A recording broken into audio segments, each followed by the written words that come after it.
Just enjoy and listen to, and have a fun of it.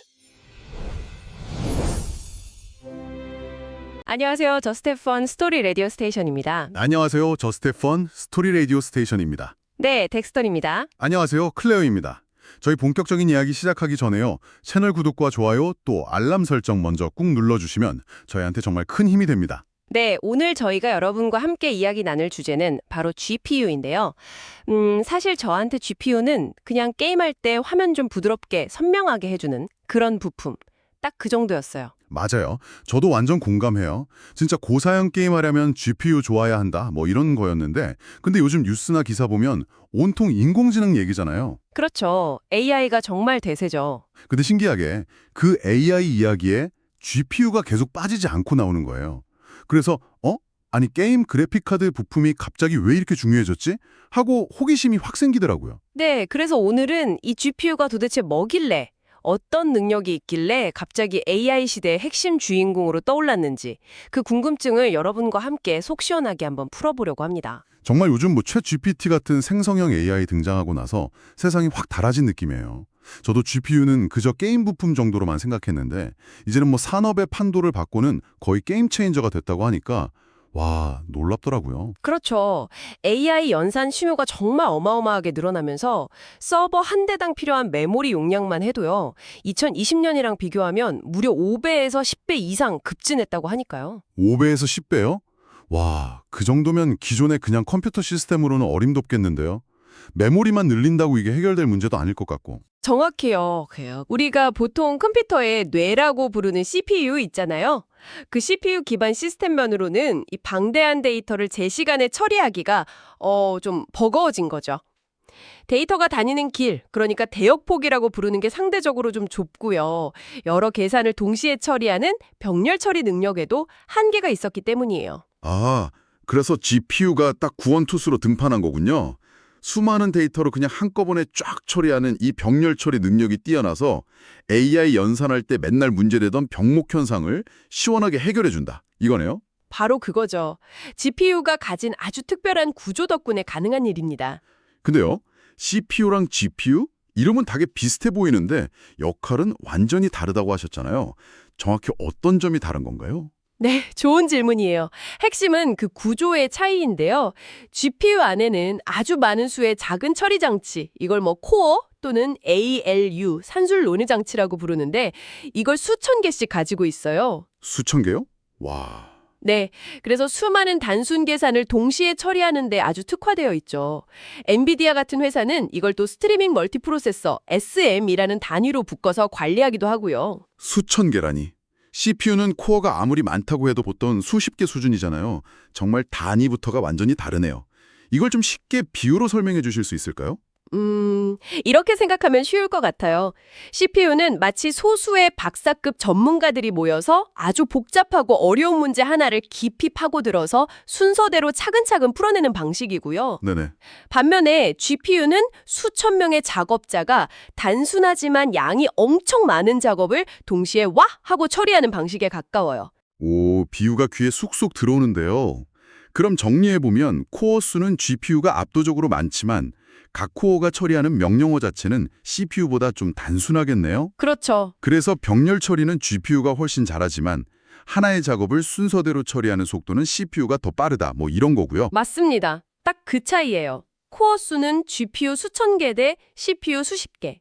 명령어 복잡도는 GPU가 낮고 CPU가 높고 그래서 병렬 처리 능력은 GPU가 월등하고 단일 작업 속도는 CPU가 우세한 거죠. 이야, 게임 화면만 예쁘게 만드는 줄 알았더니 알고 보니까 완전 단순 계산의 달인들이었네요. 수천 명이 그냥 동시에 계산기 두드리는 장면이 막 상상돼요. 네, 그런 셈이죠.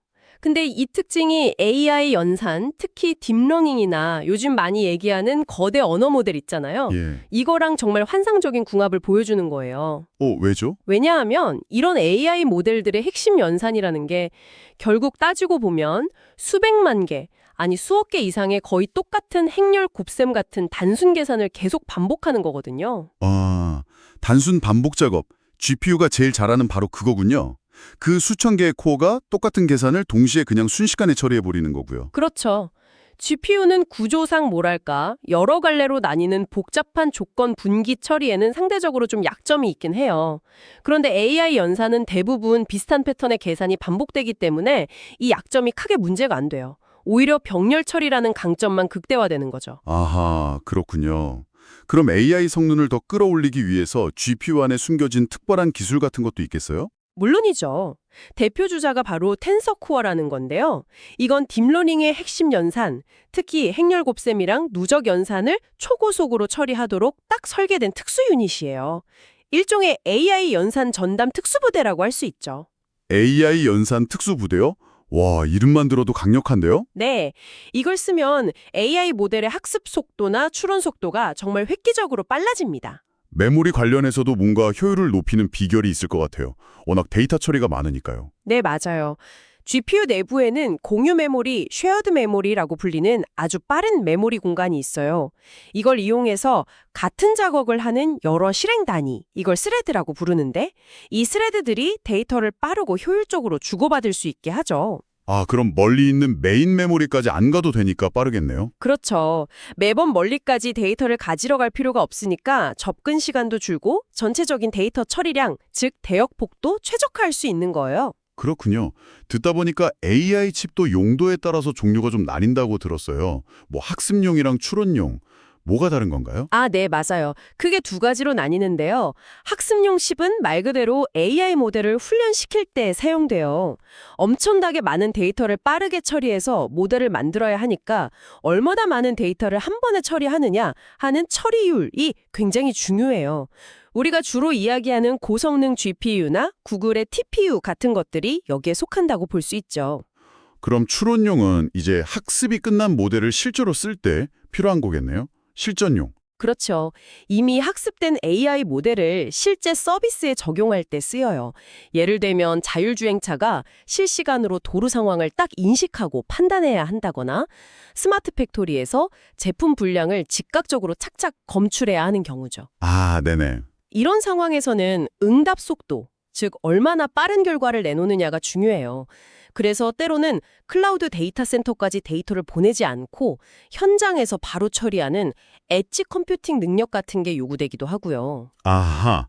학습용 칩은 대규모 데이터 처리 속도가 중요하고 추론용 칩은 빠른 순발력이 핵심이군요. 완전 다르네요. 근데 요즘 AI 모델들이 워낙 거대해지면서 메모리가 부족하다, 이런 문제가 심각하다고 들었어요.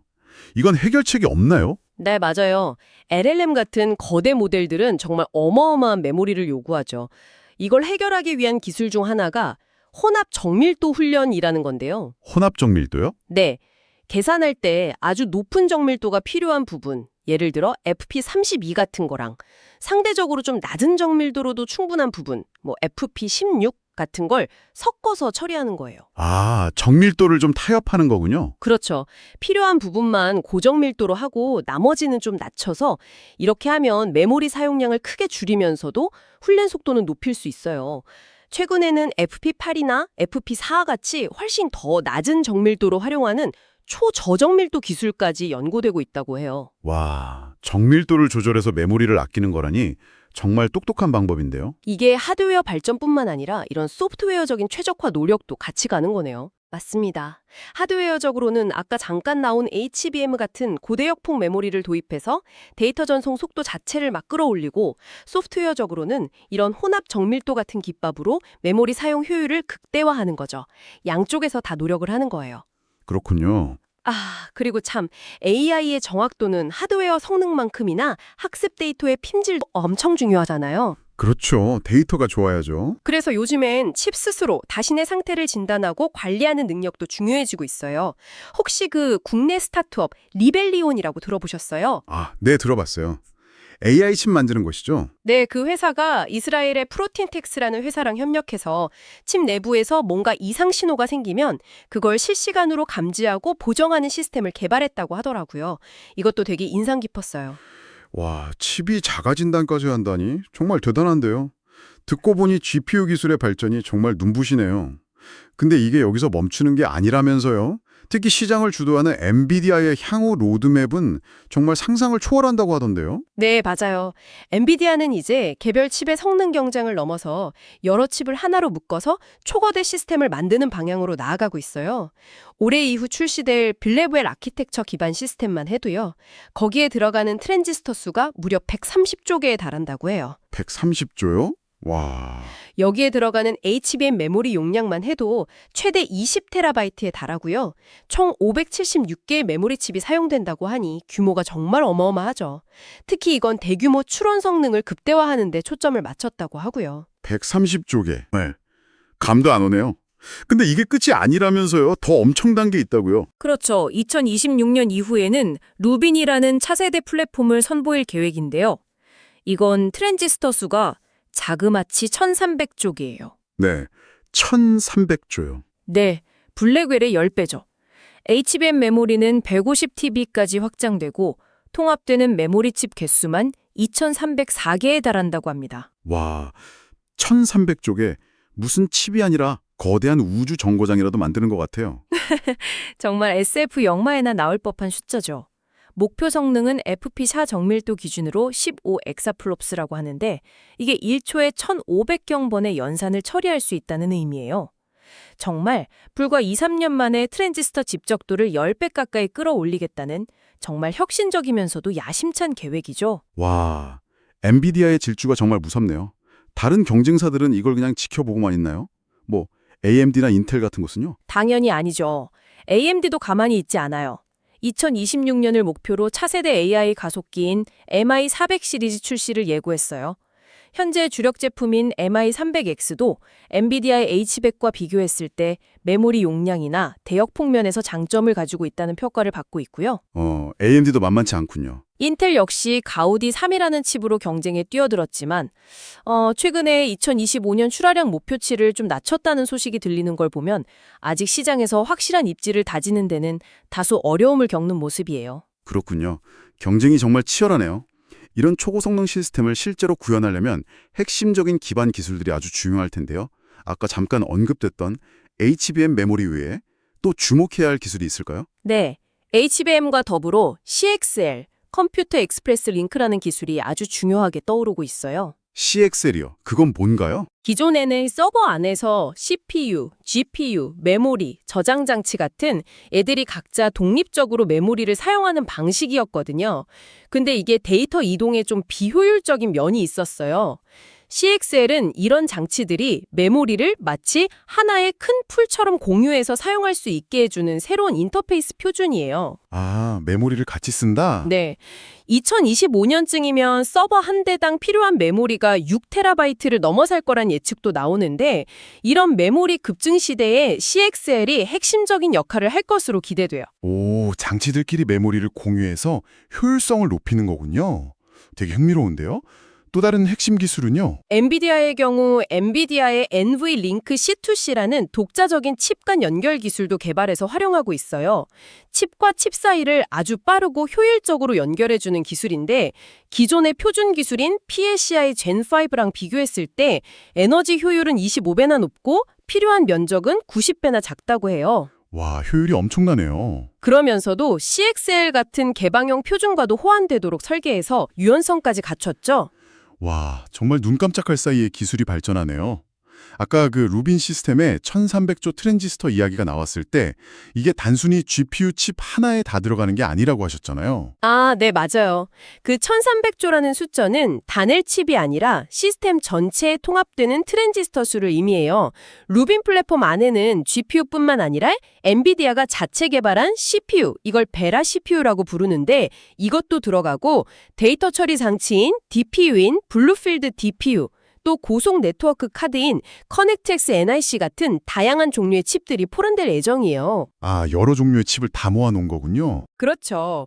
그리고 이런 서로 다른 종류의 칩, 이걸 칩넷이라고 하는데 이 칩넷들을 엔비디링크 C2C 같은 초고속 인터커넥트 기술로 마치 하나의 칩처럼 매끄럽게 연결하는 거죠.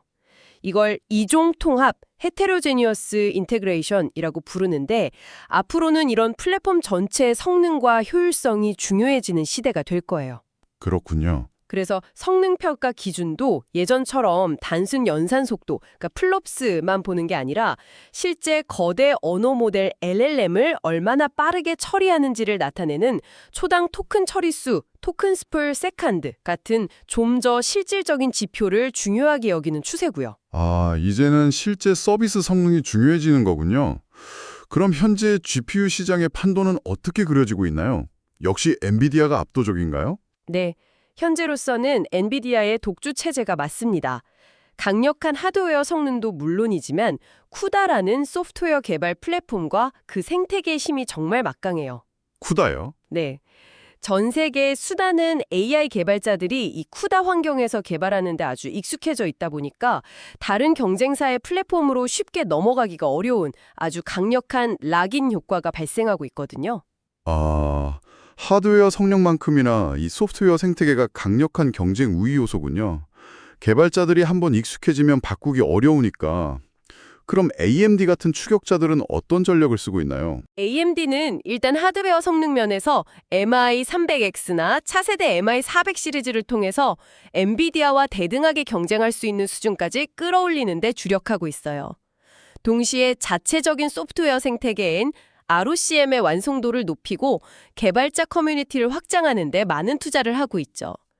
결국 이 쿠다의 아성을 얼마나 효과적으로 공략하느냐가 AMD 성공의 관건이 될 거예요. 근데 정말 흥미로운 점은 엔비디아의 가장 큰 고객이라고 할 수 있는 그 거대 IT 기업들 있잖아요. 구글이나 아마존, 마이크로소프트 같은 이런 회사들이 오히려 자체 AI 칩 개발에 나서고 있다면서요. 뭐랄까 AI 칩 독립전쟁 같은 느낌? 맞아요. 하이퍼스케일러 기업들 이야기인데요. 엔비디아 GPU에 너무 의존하면 비용도 많이 들고 또 자신들의 서비스에 딱 맞는 최적화된 성능을 내기가 어려울 수도 있잖아요. 그래서 엔비디아 의존도를 낮추고 비용 효율성도 높이고 맞춤형 성능도 확보하기 위해서 자체적인 AI 칩, 보통 ASIC이라고 부르는데 이 개발에 박차를 가하고 있어요. 구글은 원래 TPU라는 자체 칩이 있었잖아요. 네, 맞아요. 그동안은 주로 자사 서비스 중심으로 활용했는데 최근에는 이걸 외부 클라우드 고객들에게도 적극적으로 판매하면서 엔비디아의 대안으로 좀 자리매김하려는 움직임을 보이고 있어요. 특히 새로 생기는 클라우드 기업들을 대상으로 공격적인 가격 정책을 펼치고 있다는 소식도 있고요. 아, 자체 사용뿐만 아니라 판매까지 하는군요. 그렇죠. 아마존의 트레이니움, 마이크로소프트의 마이아 같은 칩들도 자사의 데이터 센터에서 활용도를 점점 높여가고 있고요.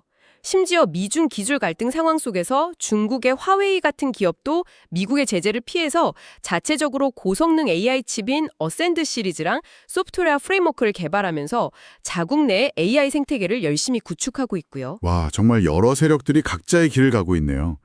그럼 앞으로는 엔비디아의 독점 구도가 조금씩 깨지면서 여러 AI 생태계들이 서로 경쟁하는 그런 구도로 재편될 수도 있겠군요. 네, 그럴 가능성이 높아 보입니다. 그런데 이렇게 엄청난 성능의 GPU를 만들려면 생산 라인도 그만큼 중요할 텐데요. 누가 만들고 있고 혹시 여기서도 어떤 어려움 같은 건 없나요? 당연히 중요하죠. 이런 최첨단 AI GPU를 생산하려면 극자 외선 EUV 노광 장비 같은 최첨단 설비를 이용한 미세 공정 기술이 필수적인데요. 현재 이걸 제대로 할 수 있는 파운드리, 그러니까 반도체 위탁 생산 기업은 전 세계적으로 대만의 TSMC와 한국의 삼성전자 정도밖에 없어요. 아, 정말 몇 군데 안 되는군요. 네, 현재는 3나노미터 공정이 최선단이고 차세대 2나노 공정의 본격적인 양산은 2026년 하반기에나 가능할 것으로 예상돼요. 그럼 이 칩이 탑재된 실제 제품 출시는 아마 2027년 초쯤이 되겠죠. 그럼 파운드리 기업들의 생산 능력이 수요를 못 따라가는 건가요? 그게 병목 현상의 원인인가요? 파운드리 자체 생산 능력도 물론 중요하지만 현재 더 심각한 병목 현상이 발생하는 곳은 바로 첨단 패키징 단계예요. 패키징이요? 칩 다 만들고 나서 포장하는 거 아닌가요? 네, 근데 그게 단순 포장이 아니고요. 요즘 고성능 칩들은 단일 칩으로 크게 만드는 게 아니라 여러 개의 작은 칩렛을 아주 정교하게 이어붙이고 HBM 같은 고성능 메모리를 바로 옆에 수직으로 착착 쌓아 올리는 방식으로 제작되거든요.